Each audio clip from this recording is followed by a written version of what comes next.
I feel that. This is our segment called Parenting and Trauma. This is where we talk about our parenting a little bit, and a little bit about our trauma. This commenter says, "Man, I feel this. I have anger issues because of how my mom acted. She was quick to yell and scream, hit first and ask questions later. Very hard to cope with it." And let me just say, I really appreciate the comment. People that do not come from trauma will never understand how hard it really is to tell other people about your issues. And that goes for anybody that comments on my segments. I appreciate you working through your trauma, and I'm glad we can do it together. Now, if you're new here, I want you to know that I am not a licensed therapist. I'm a person that grew up with a lot of trauma, and I'm just kind of working my way through it. And because I had to do a lot of that figuring out by myself at a younger age, I like to help other people with theirs. When my father got angry, which was like 90% of the time, he would start with yelling obscenities. And he would do that until he got angry enough that he couldn't talk anymore, and then he'd just start swaying. So a conversation might start very simply and then just end with you getting hit. You know, life. And then he'd do that, and then you'd have to go off to the next thing.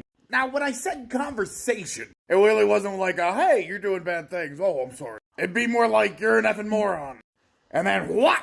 Right in the back of the head. You know those times where you're trying to get your kids to listen to you and learn lessons? So you give him a swift punch in the back of the head. He would always explain it was to open your ears up, which is quite the feat with the microconcussion. To be fair, it didn't make me listen better, but it did make me mask better. I could pretend like I understood what he was saying. I could pretend like my ears weren't ringing. Made me a decent actor. Don't you think? Yeah, no, it didn't. The acting school did. Those made me very aggressive and bad with short-term memory. Who needs it, am I right? What was I saying? Oh yeah, the hitting, the screaming. Yeah, you didn't deserve that. That was them taking out their problems on you.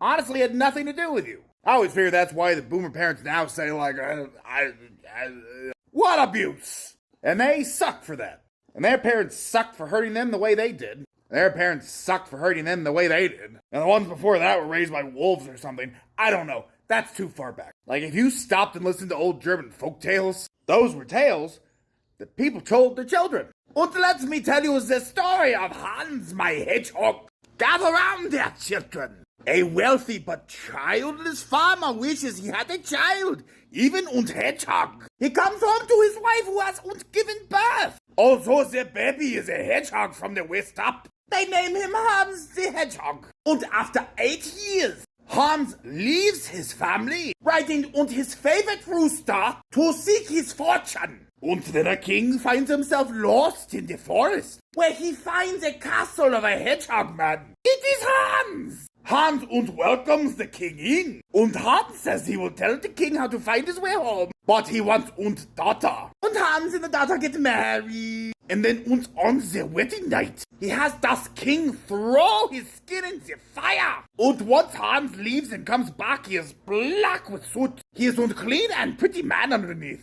The end. And what did we learn? I don't know. What did we learn? Well, we learned to be careful what we wish for and to stay out of the forest. There are hedgehog men out there. Let me say, first of all, that's a real story. I didn't make that up. Google it. And secondly, generational trauma is usually based around the idea that somebody is trying to protect somebody else. Folk tales are about making sure that you understand you don't go into the forest, you don't trust people, hedgehog men exist. I don't know. I just know it's worked all the way down to us. And I really think we should be proud of the fact that we have consolidated all that down to, like, taking away sweet treats and, they're using Grimace as threats. Kids are, like, terrified of his shakes. I don't know why. Somebody has been up top abusing somebody down low, and we are where the line ends. Look, you want your kids to be safe. That's all your parents wanted for you. And honestly, their abuse got in the way.